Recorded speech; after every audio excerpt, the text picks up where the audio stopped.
जब दो प्रगामी तरंगें किसी माध्यम में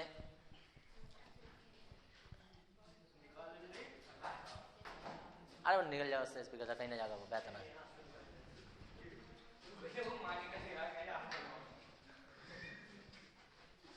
जब दो प्रगामी तरंगें किसी माध्यम में एक दूसरे की विपरीत दिशा में संचरित होती हैं, एक दूसरे की विपरीत दिशा में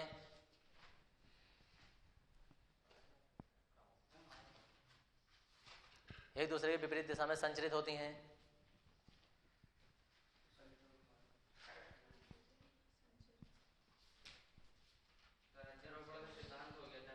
उसके बाद में यह है व्यंजक नहीं है, अध्यारोपित होती हैं तो संचित होती हैं तो उनके अध्यारोपण से संचरित होती हैं तो उनके अध्यारोपण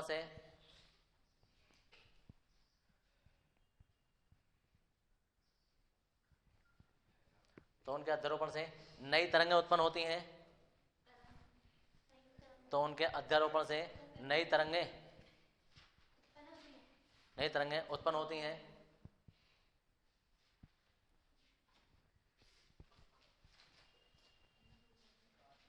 नई तरंगें उत्पन्न होती हैं जिन्हें अप्रगामी तरंगें कहते हैं।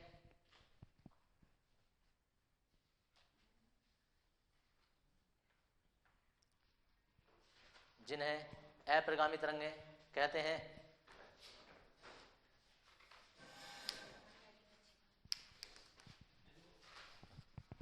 नीचे लिखेंगे अप्रगामी तरंगों की समीकरण हेडिंग, जैसे प्रगामी तरंगों की समीकरण होती है ऐसे अप्रगामी तरंगों की समीकरण, वो यही होगा अभी, इसमें आएगा। अरे इसमें आएगा वो व्यंजक जो कर दो, व्यंजक प्रगामी तरंगों का व्यंजक है किस समीकरण। हाँ, इसमें लेंगे माना दो प्रगामी तरंगें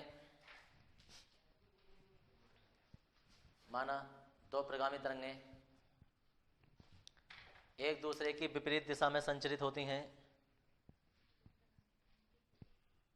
माना दो प्रगामी तरंगें एक दूसरे की विपरीत दिशा में संचरित होती हैं।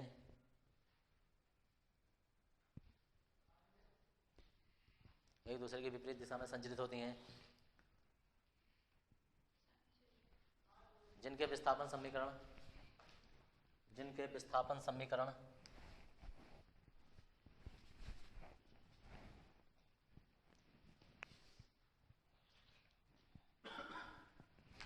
देखो ये विस्थापन समीकरण y बराबर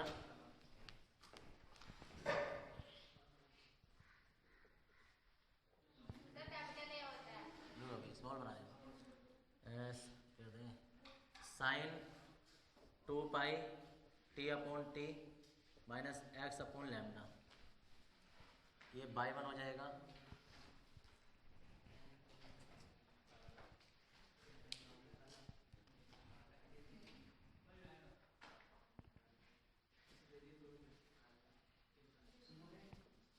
y2 बराबर ए साइन 2 पाई। देखो विपरीत दिशा में संचित होने का मतलब है कि एक एक्सिस की धन दिशा में जाएगी तो एक ऋण दिशा में जाएगी, एक प्लस होगा एक माइनस होगा।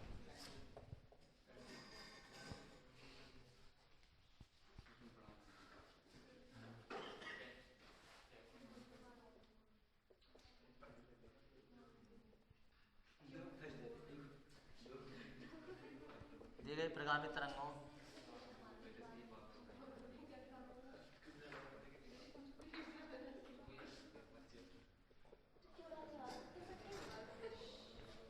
आवृत्ति समान तथा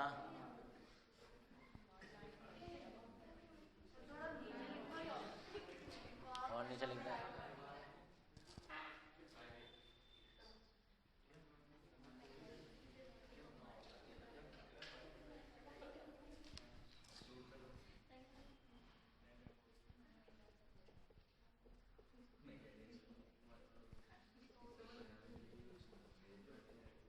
नियत है इनमें एक तरंग एक्स अक्ष की धन दिशा में, बात नहीं करो भाई, धन दिशा में तथा दूसरी तरंग एक्स अक्ष की ऋण दिशा में संचरित होती है,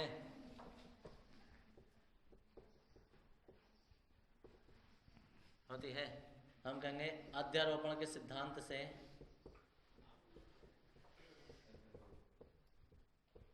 और ये अध्यारोपण का सिद्धांत है। अध्यारोपण का सिद्धांत क्या होता है कि बाई बराबर by one plus by two, दो है तो दो, तीन है तीन, जितनी भी होती है सब जुड़ जाती है।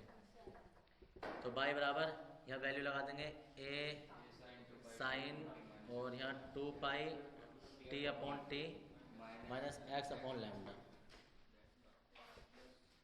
Plus 2 pi t upon t x upon lambda, ये है बोल। अब मैथ वाले थोड़ा सा जानते हैं, जो बायो वाले हैं उन्हें थोड़ा कम पता होगा। अगर फॉर्मूला ये हो कि साइन ए प्लस साइन बी, ए या ए हो सकता है या एक्स वाई भी हो सकता है, पता नहीं कैसा पढ़ा हो तुमने, तो ये हो जाता है 2 साइन ए प्लस इंटू, ये सूत्र होता है। तो जिन्होंने नहीं देखा वो डायरेक्ट याद रखो कि अगर दो कोण अलग अलग है साइन में तो ये फॉर्मूला ऐसा खुल जाता है। तो ऐसे ये पूरे का पूरा ये ए है और ये पूरे का पूरा बी है, ए बाहर रहेगा इसमें, तो इसलिए बाई बराबर 2 तो ये आ गया और ए ये है दोनों में का से, ठीक है जी। और फिर आ जाएगा साइन, देखो साइन और 2 पाई ये है और T upon t minus x upon lambda, ये वाला पूरा कोण आ गया। और यहाँ तक ना हम इसमें कैपिटल ब्रैकेट से ले लेंगे प्लस ये पूरा यहाँ से लेके यहाँ तक ये ए है और यहाँ से यहाँ तक ये बी है, तो इन दोनों को जोड़ के आधा करेंगे क्योंकि ए और बी होता है ना, तो जोड़ के आधा करते हैं फिर घटा के आधा करते हैं। तो अभी से जोड़ रहे हैं तो यहाँ आ जाएगा टी अपॉन टी प्लस ये प्लस वाला है एक्स अपॉन लैम्डा, ठीक है। 2 पाई जो है वो तुम कॉमन ही ले लो, यहाँ लगा दो ब्रैकेट, तो दोनों में अगर 2 पाई हमने कॉमन ले रखा है और बटे 2, 2 पाई दोनों में से कॉमन ले लिया, दो बार लिखने की जरूरत नहीं है, ठीक है। ब्रैकेट इसका यहाँ आ गया इनटू कोज, अब 2 पाई फिर कॉमन ले लो, अब क्या T upon t minus x upon lambda, ये पहला कोण आ गया, minus T upon T plus x upon lambda, ये दूसरा कोण आ गया बटे 2, ठीक है जी। इस 2 से जो है ये 2 कैंसिल हो जाएगा, इस 2 से ये 2 कैंसिल हो जाएगा। अब देखो जरा ये जो माइनस वाला है ना ये प्लस वाला ये कट जाएंगे आपस में, ठीक है ना, उसमें माइनस के अंदर गुणा करेंगे तो अभी सब माइनस माइनस हो जाएंगे। डायरेक्ट लिख दो, समझ जाओगे। देखो माइनस की गुणा होगी तो ये टी अपॉन टी माइनस हो जाएगा, ये माइनस हो जाएगा, तो ये माइनस और माइनस तो जुड़ेंगे, ये वाला टी और टी कट जाएगा। कुल मिला के ये कि इसमें एक्स कटेगा और इसमें टी वाला पद कटेगा।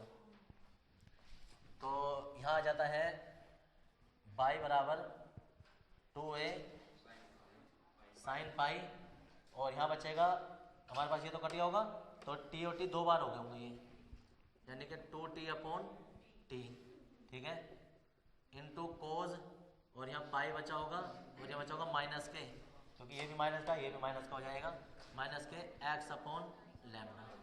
अब एक फॉर्मूला तुम लोगों को पता होना चाहिए कि कोज माइनस थीटा बराबर ना कोज थीटा का ही होता है, ये माइनस प्लस बन जाएगा, तो बाई बराबर हो जाएगा वो 2a साइन और ये 2 pi t upon T into और ये भी ना 2 हो जाएगा ना क्योंकि दोनों जुड़ेंगे, एक्स और एक्स 2 बार हो जाएगा, तो कोज 2 पाई एक्स अपॉन लैम्डा, ये 2 पाई के साथ आ गया एक्स अपॉन लैम्डा और माइनस वाला जो है प्लस बन गया, ठीक है जी। अब जो समीकरण होती है ना विस्थापन समीकरण जो होती है वो साइन के रूप में होती है, कोस का कोई पद नहीं होता है, तो इसे यहाँ लिख देंगे हम कि 2a कोस को पहले लिख देंगे 2 pi x upon lambda into sine 2 pi t upon t. अब ये इतना जो है ना इसे हम लिख देंगे कैपिटल ए और यहाँ आ जाएगा साइन, ये एक समीकरण तो बन गई तुम्हारी अप्रगामी तरंग की समीकरण। अब इसकी जगह जो हम ए लिख देंगे sign 2 pi t upon T. आपको एक है जहाँ ए क्या है, जहाँ ए जो है ए बराबर वो 2a कोज 2 पाई एक्स अपॉन लैम्डा होता है, ठीक है ना, जो कि अप्रगामी तरंग का आयाम कहलाता है।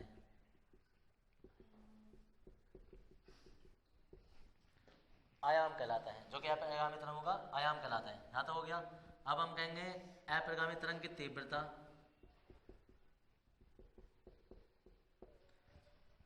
तरंग की तीव्रता और एक फॉर्मूला होता है तीव्रता आई जो होती है ना, आई वो ए का स्क्वायर होता है, यानी कि अगर जो आयाम का वर्ग कर देना तो तीव्रता बन जाती है। तो ऐसे ही आई जब निकालेंगे ना तो इसका वर्ग हो जाएगा, तो यह हो जाएगा 2a कोज 2 पाई एक्स अपॉन लैम्डा का वर्ग। तो आई बराबर जो है वो 4a square cos square 2 pi x upon lambda, ये हो जाता है। यहाँ तक ये अप्रगामी तरंगों की तीव्रता आ जाती है। ये वर्ग इस पर खुलता है, कोण पर नहीं खुलता है। तो ये हो जाता है, ये अप्रगामी तरंगों की समीकरण है, ये उसका व्यापक रूप है और ये अप्रगामी तरंगों की तीव्रता है। यहाँ से आगे को विशेष स्थिति आ जाती है, और विशेष स्थिति कैसी होती है? हाँ जी, व्यापक रूप ऐसे निकाला क्योंकि जो ओरिजिनल समीकरण होती है ना बाई बराबर, जो शुरू में दोलन वाली समीकरण थी तो बाई बराबर ए साइन ओमेगा टी होता है उसमें। तो वो तो बताएंगे, क्यों नहीं आएंगे, अभी सवाल आंत तो जो समीकरण होती है बाई बराबर ए साइन ओमेगा टी होता था। तो ये जो 2 पाई अपॉन टी है ना, ये ओमेगा ही है, ध्यान से देखो जरा, 2 पाई अपॉन टी ये ओमेगा टी है। तो हमने उज्जैन समीकरण, ये उज्जैन समीकरण बना लिया हमने। अरे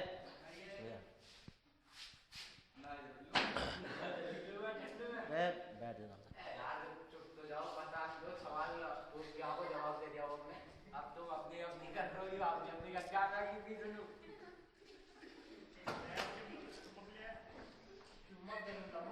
अरे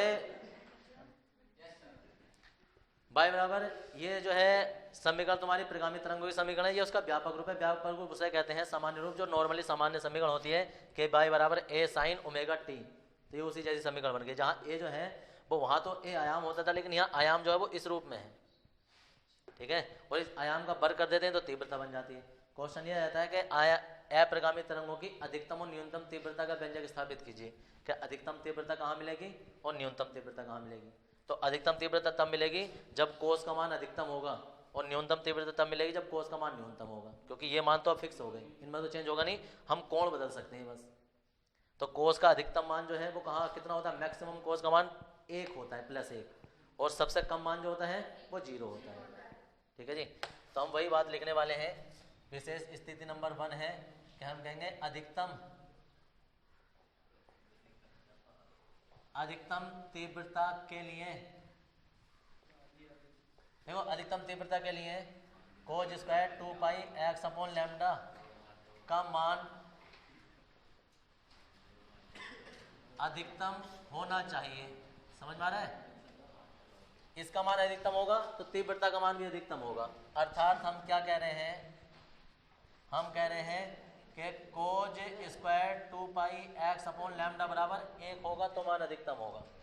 इसका वर्ग कर देंगे, इसका अंडर रूट कर देंगे, तो cos square 2 pi x upon lambda जब अंडर रूट में 1 जाएगा तो 1 जब अंडर रूट से बाहर निकलता है ना तो +- करके निकलता है। बताइए वाली बात, अंडर रूट से कोई चीज़ बाहर आती है तो +- क्या आती है? तो अब कोस का +- मान कहाँ मिलता है? तो देखो इधर कोस 2 पाई एक्स अपॉन लैम्डा बराबर +- मान कहाँ मिलता है? देखो प्लस मान 0 पर मिलता है कोस का। समझ में आ रहा है? कोस का 0 होने पर प्लस मान मिलता है, कोस पाई होने पर -1 मान मिलता है, 2 पाई होने पर प्लस मिलता है, 3 पाई होने पर माइनस मिलता है, 4 पाई होने पर, ऐसा करके ये चलता रहेगा। और डॉट डॉट डॉट ये कहाँ मिलेगा? ये मिलेगा n, तो हम कर सकते हैं लेकिन हम r पाई करेंगे, क्योंकि n जो है ना वो यहाँ 2 पाई n हो जाएगा, तो वो n हम कर नहीं रहे, हम r पाई कर रहे हैं। r का मतलब है कि जहाँ 0 1 2 3 4 कुछ भी कर सकते हैं तुम r बराबर, ठीक है, तो बराबर r पाई। तो एक सामान्य फॉर्मूला देखो, कोज 2 पाई x अपॉन लैम्डा बराबर जो है ना, वो हम ना ये ले रहे हैं ना ये ले रहे हैं, हम ये ले लेंगे कोज r पाई। r पाई का मतलब क्या, r बराबर तुम 0 लगा सकते हो, r बराबर 1 लगा सकते हो, यहाँ सब में यहाँ ये वाला मान मिलता रहेगा तुम्हें। हमने इसकी जगह कोस बदल दिया, यहाँ प्लस मान भी मिल जाएगा इसी कोस से माइनस मान भी मिल जाएगा। r का मान चेंज करते रहो, एक बार प्लस मिलेगा एक बार माइनस मान मिलेगा, कोस से कोस कैंसिल।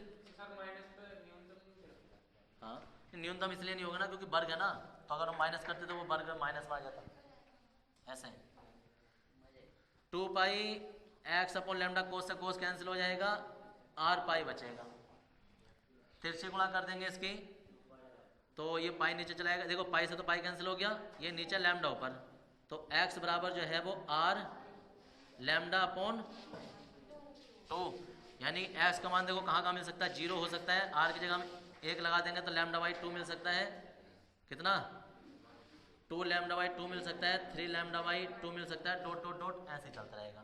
हम कहेंगे अतः इन बिंदुओं पर जहाँ x बराबर ये मान होगा, इन बिंदुओं पर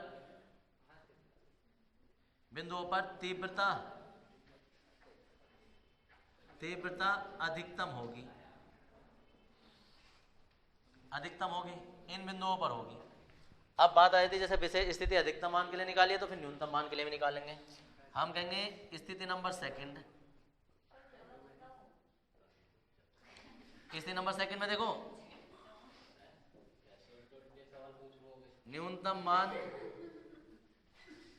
मान के लिए cos square 2 pi x upon lambda जो है वो बराबर 0 होना चाहिए, यानी कि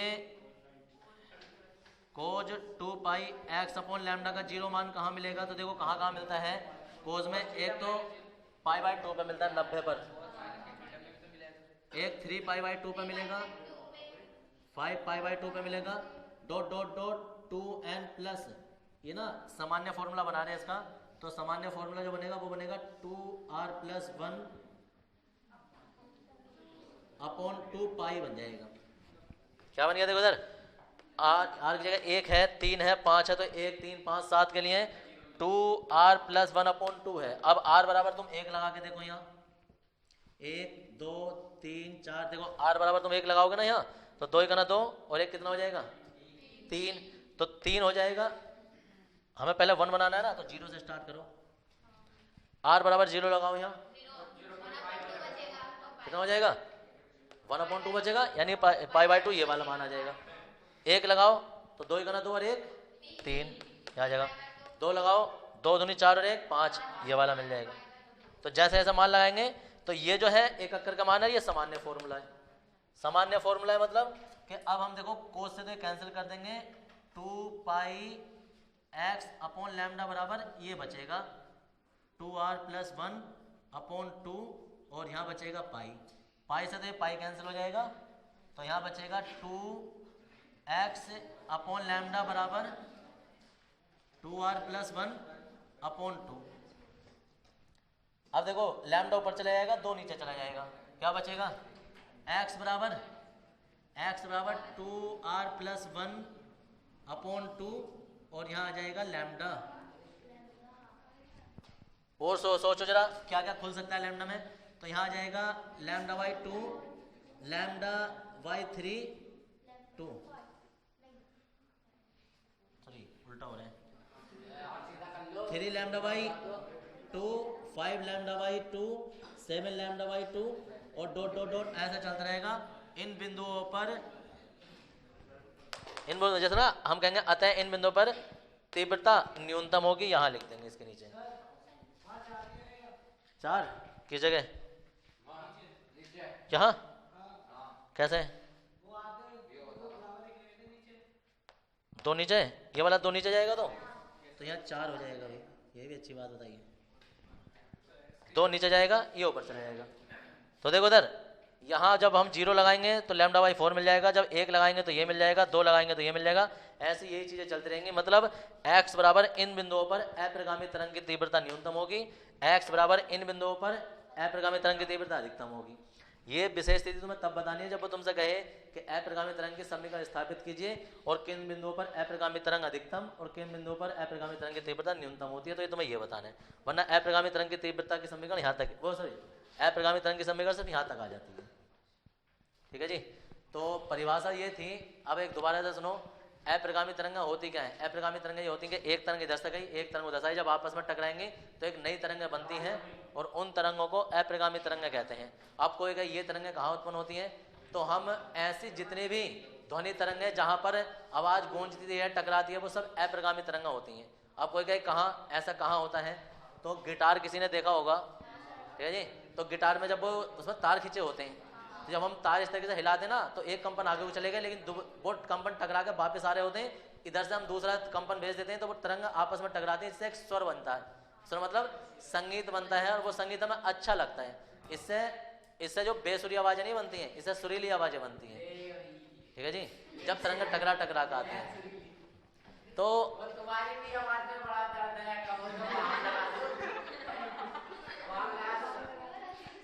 तो इनसे ये सब चीजें होती हैं। एक परिभाषा में थोड़ा ना चेंज करना है तुम्हें, उल्टी सीधी नहीं कर सकती, संगीत की बात बता रहे।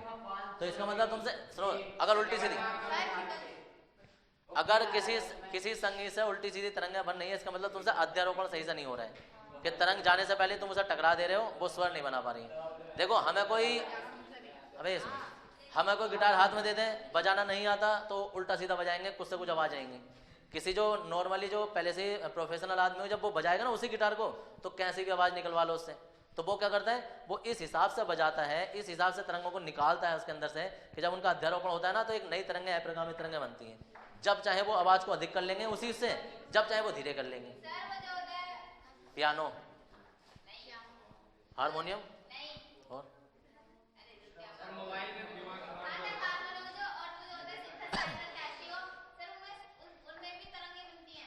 जाहिर सी बात है, वो बिना तरंगे हो तो हो ही नहीं सकता कुछ भी। जितनी आवाज निकलनी है सब तरंगे, वो उसी हिसाब से उसी कंपन को दबाते हैं जैसे दबाना होता है।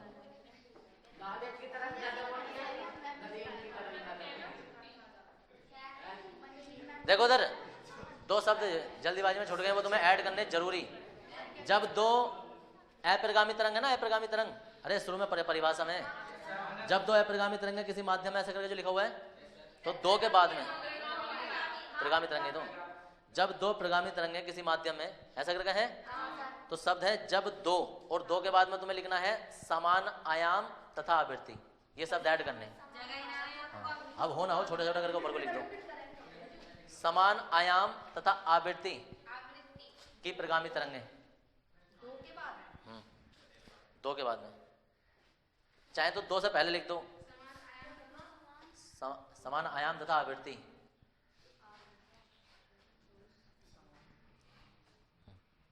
इसमें आयाम दोनों में समान है और आवृत्ति दोनों में समान है। हाँ हाँ जी बताओ। देखो अभी मैं बता रहा हूँ, अभी दोबारा देखो, अरे देखो अच्छा जी, फिर कौन कर लेगा। अरे सुनो इधर, दो तरंगे थी, एक तरंग ये है, एक तरंग ये है, एक इस दिशा में जा रही है, एक उल्टी सी दूसरी दिशा में जा रही है। जब ये आपस में टकराती है तो अध्यारोपण होता है। अध्यारोपण के लिए हमने दोनों को जोड़ दिया, क्योंकि यंग का अध्यारोपण का सिद्धांत ये कहता है, यंग वैज्ञानिक थे जिन्होंने दिया था। तो ये होता है कि ये दोनों तरंग आपस में उनके बीज योग के बराबर विस्थापन होता है। कल लिखवाई थी वाली बात, तो ये y1 का मान आ गया, ये y2 का मान आ गया। ये फॉर्मूला होता है, अगर दो साइन ए और बी ऐसे हो तो इस रूप में खुल जाते हैं कि उनके आगे कोणजों में एक बार जुड़ जाते हैं और आगे कोणजों में एक बार घट जाते हैं। ये आ गया, एक बार जुड़ गया एक बार घट गया, बटे दो हो जाते हैं। दो से तो हमने काट दिया, ये वाला जो है वो ये वाला मान है और ये वाला मान जो वो ये वाला मान है। इसमें एक माइनस है एक प्लस है, तो इसमें से जो है वो माइनस और प्लस वाले कट गए। इसमें जब घटेंगे तो टी से टी वाले कट जाएंगे, क्योंकि चिन्ह बदल जाएंगे। तो बचेगा क्या, यहाँ एक्स एक्स वाला बचेगा, यहाँ टी टी वाला बचेगा, बच गया। माइनस वाले को हमने प्लस बना लिया, क्योंकि कोस माइनस थीटा बराबर प्लस थीटा होता है। ये आ गया, ये प्रगामी तरंग की समीकरण है। इसे अब हमने इधर करके लिख दिया बस। अब इसे इतने पूरे मान को तीव्रता निकालने के लिए इसे आयाम बना दिया, क्योंकि साइन के अलावा जो भी चीज होती है वो सब आयाम का काम करेगी। साइन तो विस्थापन को दर्शाता है। तो ये आयाम बन गया, जहाँ ए बराबर हमने बता दिया ये होता है। तीव्रता निकालनी होगी तो ए का स्क्वायर हो जाता है, तीव्रता बन जाती है, स्क्वायर होकर हमने ऐसे ऐसे खोल दिया। तो देखो अब अधिकतम और न्यूनतम तीव्रता निकालनी है, तो अधिकतम न्यूनतम तीव्रता 4a पर डिपेंड नहीं करती है, कोण पर डिपेंड करती है। कोण बदलेगा तो तीव्रता बदलेगी, कोण 0 तो तीव्रता 0, कोण अधिकतम तो तीव्रता अधिकतम। वही चीज हमने बता दी कि अधिकतम तीव्रता के लिए इसका मान जो वो अधिकतम होना चाहिए। अधिकतम मान कितना होता है 1, अंडर रूट करेंगे तो प्लस माइनस 1, तो प्लस माइनस जहां मिलेगा वहां तीव्रता अधिकतम होगी। तो प्लस 0 पे मिलता है, माइनस मान पाई पे मिलता है, प्लस 2 पाई पे मिलता है, माइनस इस पे एक के बाद एक पे मिलता है। हमने तो जनरल फॉर्मूला बना लिया। ऐसे सबको कहाँ से लिखते हैं, जनरल फॉर्मूला बना लिया। जनरल फॉर्मूला हमने कोस के आगे लिख दिया, कोस से कोस कैंसिल, यहाँ से पाई कैंसिल, एक्स का मान सोल्व कर लिया। तो ये जो निकाल लेते हैं अभी हम, ये कलांतर था, और हमने एक्स का मान जो निकाला है ये पथांतर होता है। तो ये कलांतर और पथांतर में संबंध आ गया, समझ गए कि कलांतर कोस से कोस कैंसिल हो गया, ये बचा पाई से पाई कट गया, तो 2x अपॉन लैम्डा जो है वो 2 नीचे चला गया, लैम्डा ऊपर चला गया, ये आ गया। तो ये पथांतर है, और यहाँ ये जो कोण आ जाते हैं ये पथांतर का मान आ गया। ऊपर कोण जो थे ये कलांतर था। तो कलांतर इतना होना चाहिए तो तीव्रता अधिकतम होती है, पथांतर इतना होना चाहिए तो तीव्रता अधिकतम होती है, ये बता रहे हैं। फिर न्यूनतम तीव्रता कहाँ मिलती है, जब कोस का मान 0 होगा। 0 कहाँ मिलता है, 90 पे मिलता है, 270 पे मिलता है, मतलब पाई अपॉन 2 पे मिलता है, 3 पाई बाई 2 पे मिलता है, 5 पाई बाई 2 पे मिलता है, विषम संख्याओं पे मिलता है पाई बाई 2 की। तो हमने उसका सामान्य फॉर्मूला बना दिया, क्योंकि हम इन्हें तो रख नहीं सकते, इतने सारे मान कहाँ तक रखेंगे, तो हमने सामान्य फॉर्मूला ले लेते हैं लास्ट में। कोस से कोस कैंसिल हो जाएगा, ये वाला कोण जो है वो सामान्य वाले कोण के बराबर बचेगा, इसमें पाई से पाई कैंसिल, 2 नीचे चला जाएगा, लैम्डा ऊपर चला जाएगा, तो 1 2 तो पहले से था, 1 2 और आ जाएगा तो 4 बन जाएगा, ये बन गया। बस एक एक करके इनके मान लगा दिए, 1 3 5 फिर लगा दिए। तो जब पथांतर इतना इतना होगा तो तीव्रता न्यूनतम होगी, और कलांतर इतना इतना होगा तो तीव्रता न्यूनतम होगी। ये अप्रगामी तरंगों के लिए था।